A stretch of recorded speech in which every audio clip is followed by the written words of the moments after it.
why would I even show up on their radar? I get that, until one day I saw that I had showed up on their radar. So, and that was in 2012. And so, like Mike was saying, yeah, and for a while there, like during the first Trump administration, anybody who ever followed any of my shit, I went on podcasts and radio shows, and everybody was asking me about my opinions on Donald Trump. And the entire 4 years, I refused to speak about politics. So I don't want to talk about it. Because I knew if the Republican Party had gone so fucking far that he was even an actual nominee, much less their candidate, it was over. It was over. It was only a matter of time. But I'm telling you, and for a minute there, I was like, well, if there was ever going to be martial law declared, it's going to be during his first administration. And so I felt a little like, why really start preparing?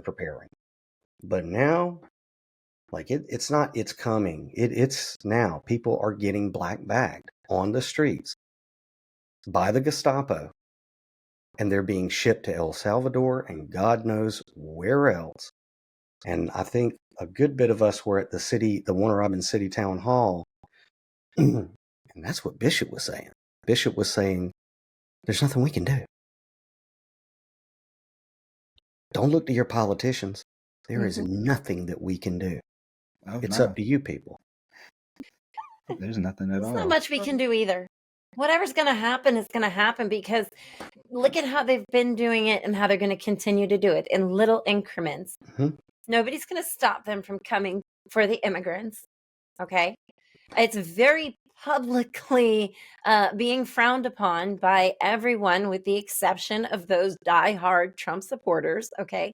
And let me be full scope here, full, open, honest. I used to be Republican. Okay. I used to be nothing, and then I was Republican, and then I was like, wait a minute, there's something wrong here just entirely. And then I've been anarchist ever since. So yeah, I think I was Republican though for like 4 years. Okay. I was all about Mr. Bush. I loved him. He was so adorable. But at the end of the day, the whole thing, since the dawn of time has been about control. And all they've been doing is refining their process. So nobody's going to stop them from going after the immigrants. It might become less visible, in fact. Okay, they might figure out controlling the visibility of that. Right now, we're using their own systems against them, right? The cameras. You got them, we got them too. We got hackers, right? But at the end of the day, it's all just part of the show. It's all part of the get used to seeing it, because eventually they're going to come knocking on the door, and there's nobody going to be there to stop them, right? Nobody. Nope. I too feel like Sabrina. Feel like it's nothing we can do, but I do feel like we have to still stay involved and keep pushing. So what is our plan? That's where I'm at, Law. Like, what is our what's plan? the solution? Like, we can panic all day.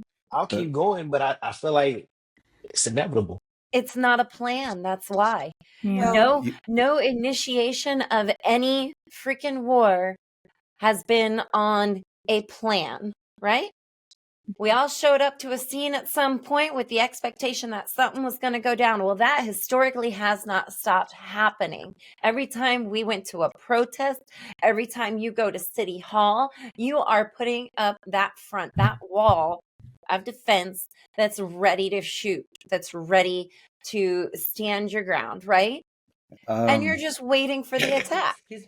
And that's the problem. Nobody's pulling the trigger. I don't necessarily agree, but one, my bad. I know we've been talking a lot, and I'm gonna let you talk. But just give me one quick. I just want to say, we need a conch shell. Yeah. Moderator. I just think we do have a plan. It's just not in our best interest to literally say it over recording content. Okay. That is an offline conversation, but there is a plan. I agree. Oh, I'm sorry, y'all. So those of us who went through that 10 years ago and experienced the militia and saw what really happens when people try to come together under the same banner, we saw what happens. At this point, there's no going back to that. There is only wiping the slate freaking clean. Yeah. Now, Okay. go ahead. You have the floor. Okay, so just unpacking a lot of it, and I think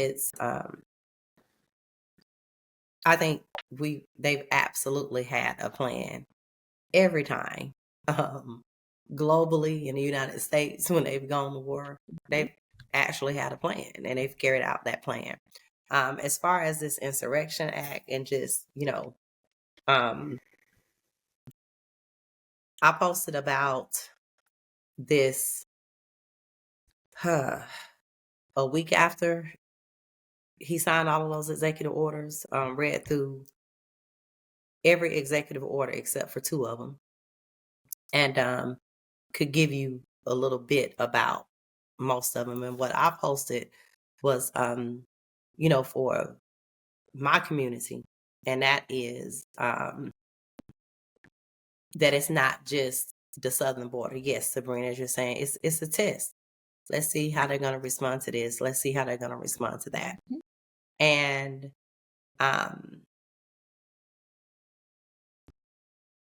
you'll be targeted. And I told people to, get you a passport. Even though it's something really small, I won't look at it as a strategy, just to, no different than what Mike was saying as far as, establish community cohorts and things of that nature.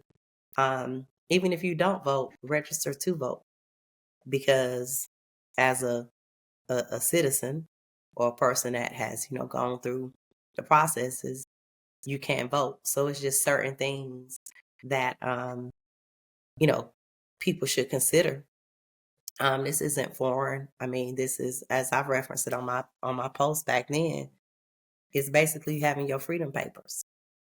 And, just simply having a birth certificate isn't most likely going to be enough, because they can circumvent that, because one of the other executive orders, as we all know, was around birthrights and how that is established for undocumented and documented people that come to the United States.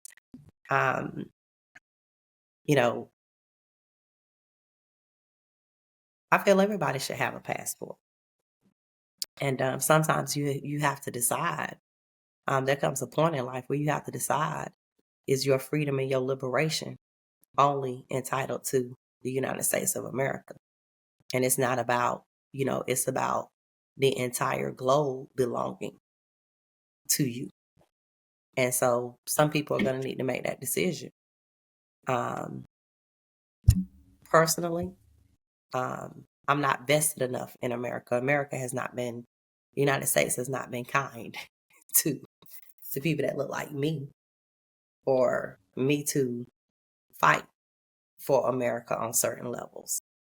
And, and that's why there's just kind of been this, so I mean, people have to take everything into consideration. As far as it being an executive order, Sabrina, I'm all the way there with you. As far as the chatter that it was 10 years ago, there was the same chatter. I'm not saying it's not to be taken seriously, Mike, but history repeats itself. It's meant to build complacency. Trump is a businessman. Trump is a businessman. Trump understands marketing. And he is going to run this country like an extended version of The Apprentice show. And with executive orders, yes, they have weight under the administration. Once that president leaves or is gone, or however, that executive order does not carry any more weight to it. And I'm thinking, Sabrina, one of the reasons why you probably made that list is because there's another tie-in. If you go back to the Insurrection Act and just a timeline of how many times presidents and some leaders have tried to bring it back. And so the preparation was that either it would be in this manner, as far as going after non-documented people or illegal immigrants or what have you. Even the consideration that was a serious conversation and consideration, because the only other way to do it would be through another pandemic. And so that's why we were hearing all of the conversations about what was the pox, just in January last year, you started COVID. bird flu. Which one was it? Bird flu. Oh, That was gosh, who could getting keep up with them all? but I think some conversations have to be had as far as, where do you stand as far as when if it's implemented. And now it's making like national media, and usually by the time it make national media, it's not happening.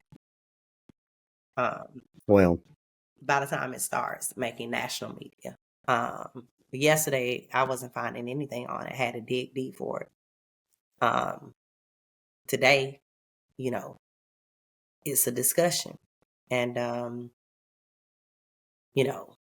yeah, so I'm just kind of I'm open to hearing, but it's like, for me at this point, I'm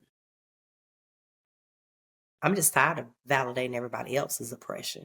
And I can't, in good faith, as far as like what is going on right now, and just being a person whose roots are out of the South, out of the American South. Like, and you've probably heard Black people saying we're sitting this out, because the very people that, when you look at the stats of who voted for Trump, it was Hispanics. Okay. And as far as a Black American from the South, 71 years ago, there still was Jim Crow.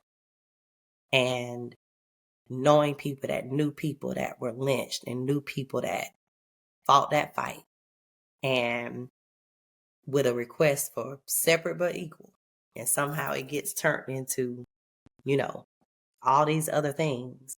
And so validating the oppression of others has just not fared well for Black Americans in the South. It just hasn't. And so it's like, yeah. And I totally get that if it can happen, if it's a litmus test on,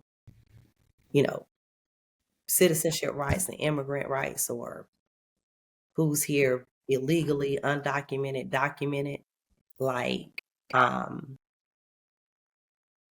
gonna have to give us some skin in the game, like in writing. Like, they probably gonna have to make like a blood, like, promise that, hey, we get down with y'all this time.